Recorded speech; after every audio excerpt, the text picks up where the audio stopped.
بسم الله الرحمن الرحيم. بسم الله نبدأ.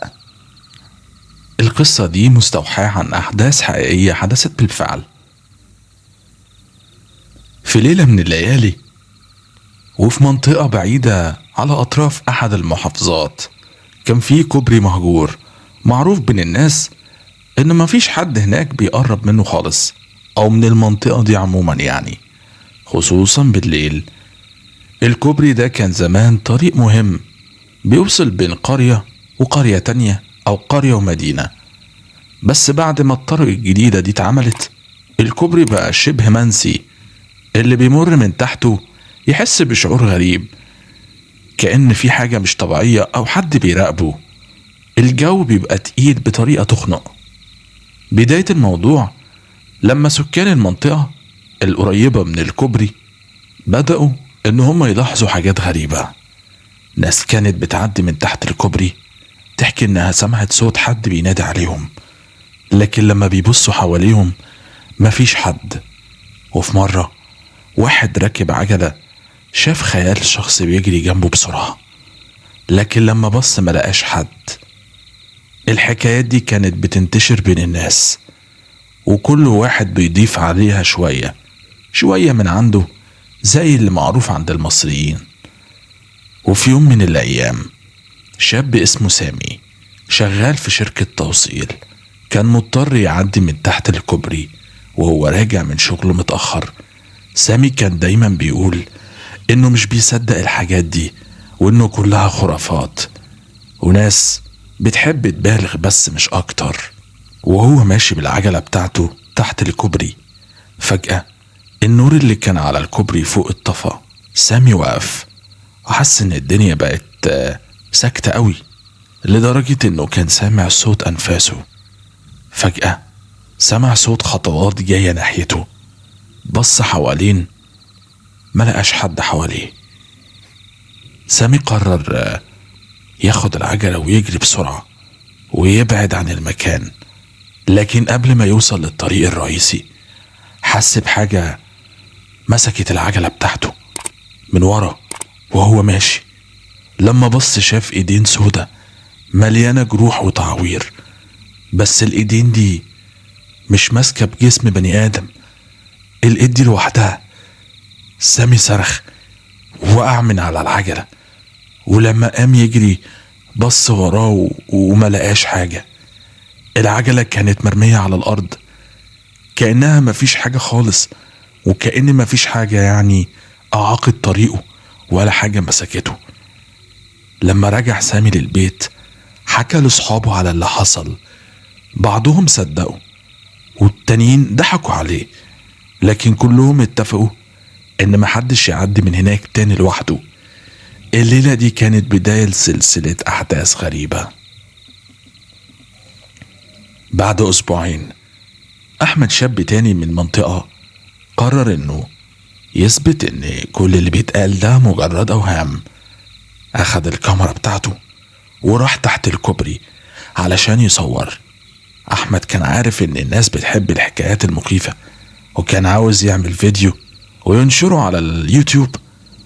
وهو بيصور يعني بدأ يسمع صوت خطوات رجلين جاية من بعيد، لكنه كان لوحده، لكن الصوت كان واضح جدا. لما وجه الكاميرا ناحية الصوت ما لقاش حاجة ظهرت. فجأة الكاميرا اتطفت ولوحدها. أحمد حس بحاجة باردة بدأت إن هي تمسك كتفه. لفت بسرعة بس برضه ملقاش حاجة. صوته كان بيترعش وهو بينادي مين هنا؟ مين هنا؟ محدش رد. لما حاول يشغل الكاميرا تاني شاف على الشاشة صورة لواحد وشه متشوه بعينين سودة مليانة غضب وكره. أحمد رمى الكاميرا وجرى بسرعة، ولما وصل للبيت كان وشه شاحب ومرعوب. بعد اللي حصل مع أحمد الموضوع بدأ ياخد منحنى أخطر بكتير. ناس كتيرة بدأوا يحلموا بنفس الكوبري وشخص بيطاردهم هناك. الأحلام كانت شبه حقيقية وشبه كمان متفقة مع بعض، لدرجة إن في ناس كانت بتصحى من النوم تلاقي في جروح بسيطة على جسمها، كأن حد بيشدهم فعلا وبيتعارك معاهم. الأغرب إن في شخص مسن في المنطقة حكى إن الكوبري ده زمان كان مسرح لجريمة قتل بشعة. واحد كان بيستدرج الناس هناك ويسرقهم، ولما حد كان يحاول يقاومه كان ويرميه في المية اللي تحت الكوبري. الشرطة وقتها مسكت الراجل، بس الجثث اللي اترمت تحتيه ما كانتش كلها موجودة، وما لقوش يلاقوا بعض من الأشخاص اللي اتقتلوا. في ليلة من الليالي قرر مجموعة من الشباب اللي عندهم فضول شوية إنهم يروحوا هناك ويحاولوا يفهموا الحقيقة فعلا. معاهم كشافات. لما وصلوا هناك المكان كان هادي بطريقة مرعبة. بدأوا يمشوا تحت الكوبري ويصوروا، لكن واحدة منهم اسمها عيشة صرخت. لما الكل جرى عليها لقوها بتقول إن في حد مسك إيديها وإنها شافت وش واحد مليان دم. بعد لحظات كل التليفونات اللي معاهم اتطفت والدنيا بقت ضلمة تماما، وصوت غريب بدأ يسمعوه كأنه صوت حد بيتنفس بصعوبة. فجأة ظهر لهم خيال اسود وبدأ يقرب منهم. الكل جري بسرعة ناحية الطريق الرئيسي، لكن واحد منهم وقع. لما رجعوا ليه لقوه فاقد الوعي وعليه جروح غريبة كأن حد بيحاول يسحبه. بعد الليلة دي ما حدش قدر ان هو يقرب من الكوبري مرة تانية. الحكومة قررت ان هي تهد المكان تماما، لكن كل اللي كانوا هناك عارفين ان الارواح اللي في المكان ده لسه موجودة ومستنية الضحية الجديدة. لما الناس بدأت تتكلم كتير عن اللي بيحصل تحت الكوبري الموضوع وصل للشرطة. الضابط حسام المسؤول عن المنطقة قرر انه ياخد الموضوع بجدية بعد ما شاف حالة الشاب اللي وقع وفقد الوعي. حسام كان معروف عنه انه مش بيصدق الخرافات، لكنه كان بيحب يفهم اي حاجة غريبة بتحصل. الشرطة بتبدأ التحقيق. الضابط حسام جمع فريق من المباحث ونزلوا يعاينوا المكان. معاهم أجهزة وكشافات. قرروا يفتشوا المنطقة بالكامل. وهم ماشيين تحت الكوبري لاحظوا ان الارض فيها حاجة زي اثار دم، لكن كانت متغطية بطبقة تراب. جابوا اخصائي في المعمل الجنائي علشان ياخد العينات، وبدأوا يحفروا في الارض حوالين المكان اللي كانوا واقفين فيه. بعد شوية من الحفر طبعا لقوا عظم شخص آدمي، يعني عظام آدمية مدفونة. الكل واقف مصدوم، والضابط حسام طلب دعم فورا، وجابوا فريق من الطب الشرعي علشان يفحصوا اللي لقوه. وكان اكتشاف الطب الشرعي ان لما الطب الشرعي فحص العظم اكتشفوا انها جمجمة لشخص كان عمره حوالي 35 سنة، وده كان وقت وفاته. الجمجمة كانت متشوهة جدا كأنها اتضربت بحاجة حادة على الراس. الأغرب انهم لقوا حواليها اكتر من هيكل عظمي تاني، وكلهم كان عليهم نفس العلامات، ضربات عنيفة على الراس وكسور في العظام. الطبيب الشرعي دكتور عادل قال اللي حصل هنا مش طبيعي. الجثث دي شكلها ماتت من سنين طويلة، بس كلها ميتة بنفس الطريقة. واضح ان في حد كان بيأنس ويرميهم هنا زي القتل متسلسلين كده مثلا. المباحث بدأت تربط الأحداث ببعضها. استدعوا الشخص المسن اللي كان بيتكلم عن الجريمة القديمة.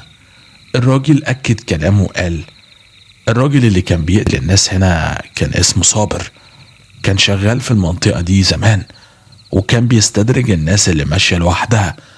لما يمسك حد كان يسرقه، ولو قاوم يخلص عليه فورا. الناس كانت بتخاف منه الشرطة فتحت الملفات القديمة فورا، واكتشفوا ان فعلا صابر كان متهم في اكتر من قضية. لكن بعد ما الشرطة قبضت عليه وحكموه اتشنق، اتحكم عليه بالإعدام وانتهت القصة بتاعته. لكن لو صابر مات، ليه الحاجات دي بتحصل؟ ليه الأرواح دي لسه موجودة؟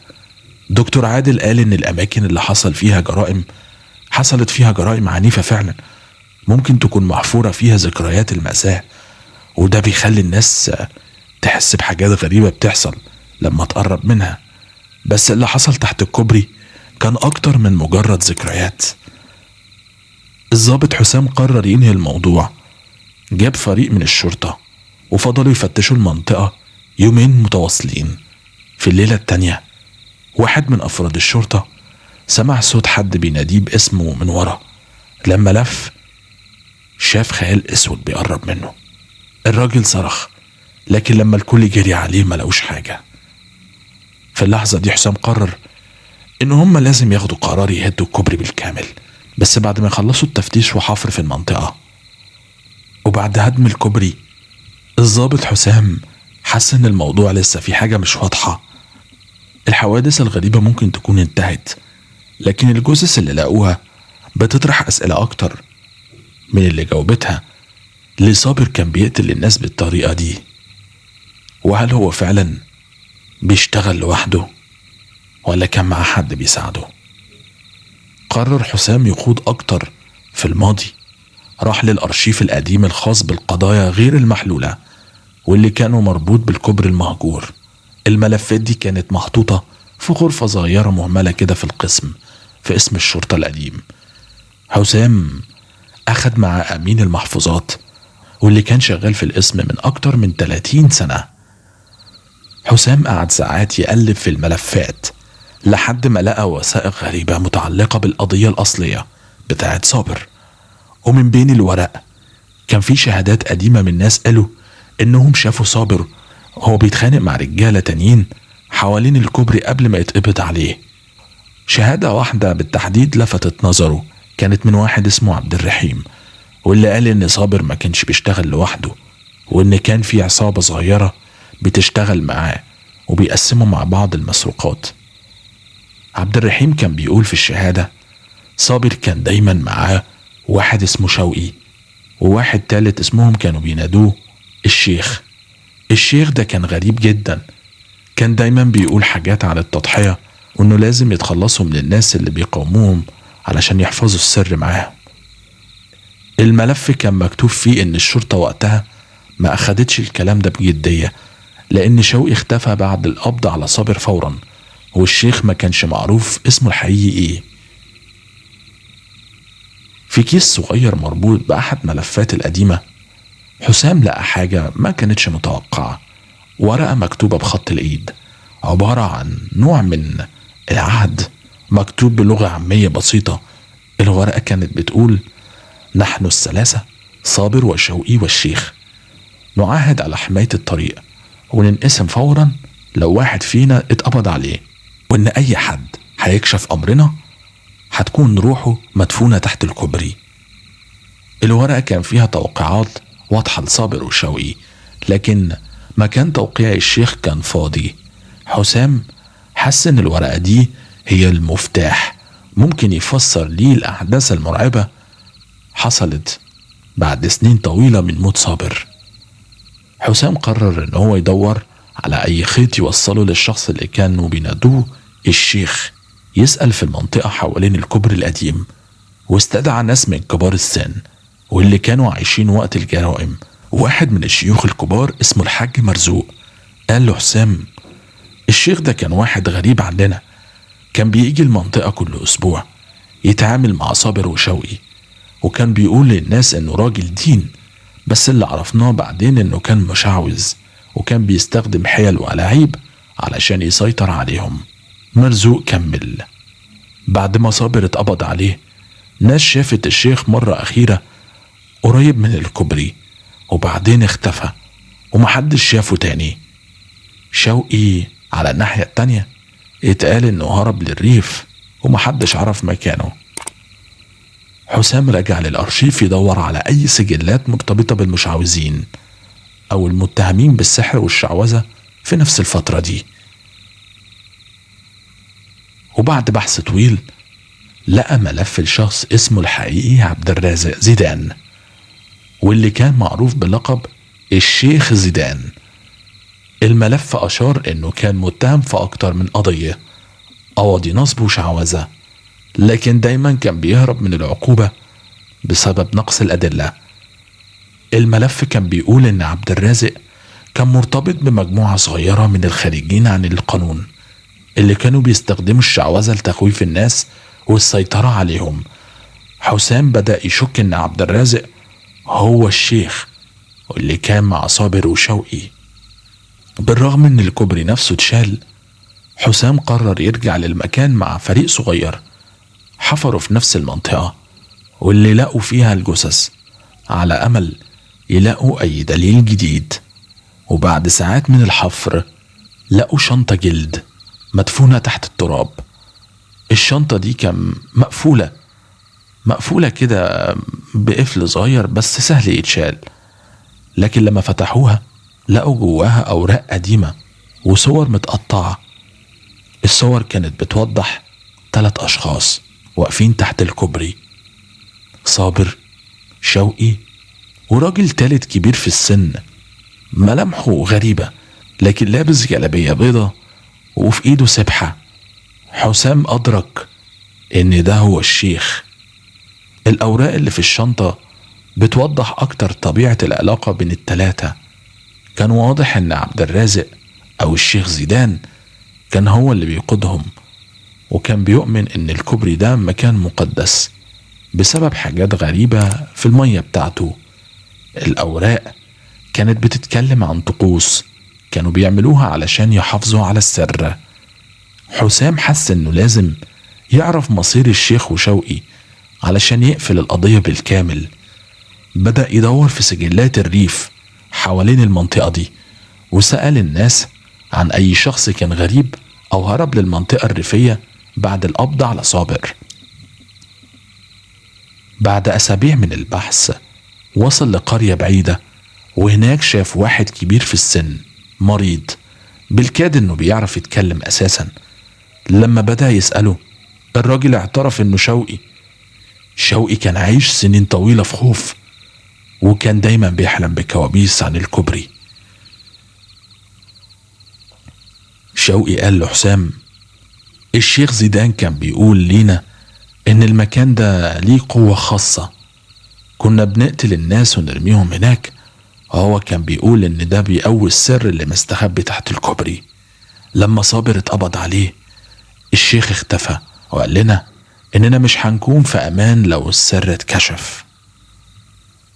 شوقي مات بعد أيام من لقائه مع حسام، وحسام قرر يلاحق مصير الشيخ زيدان، لكن عمره ما لقى دليل واضح على مكانه. الوثائق اللي لقاها اتسجلت كجزء من التحقيق، لكن القضية رسميا اتقفلت. لكن المنطقة اللي كان فيها الكوبري اتبنى عليها مشاريع جديدة، لكن السكان اللي بيعيشوا هناك دايما يقولوا إن المكان تقيل على قلبهم، وإن الجو ساعات بيتغير فجأة، والناس كانت تعرف القصة دايما وتحذر منها. الماضي ما بيموتش، والسر لسه مستخبي تحت الأرض.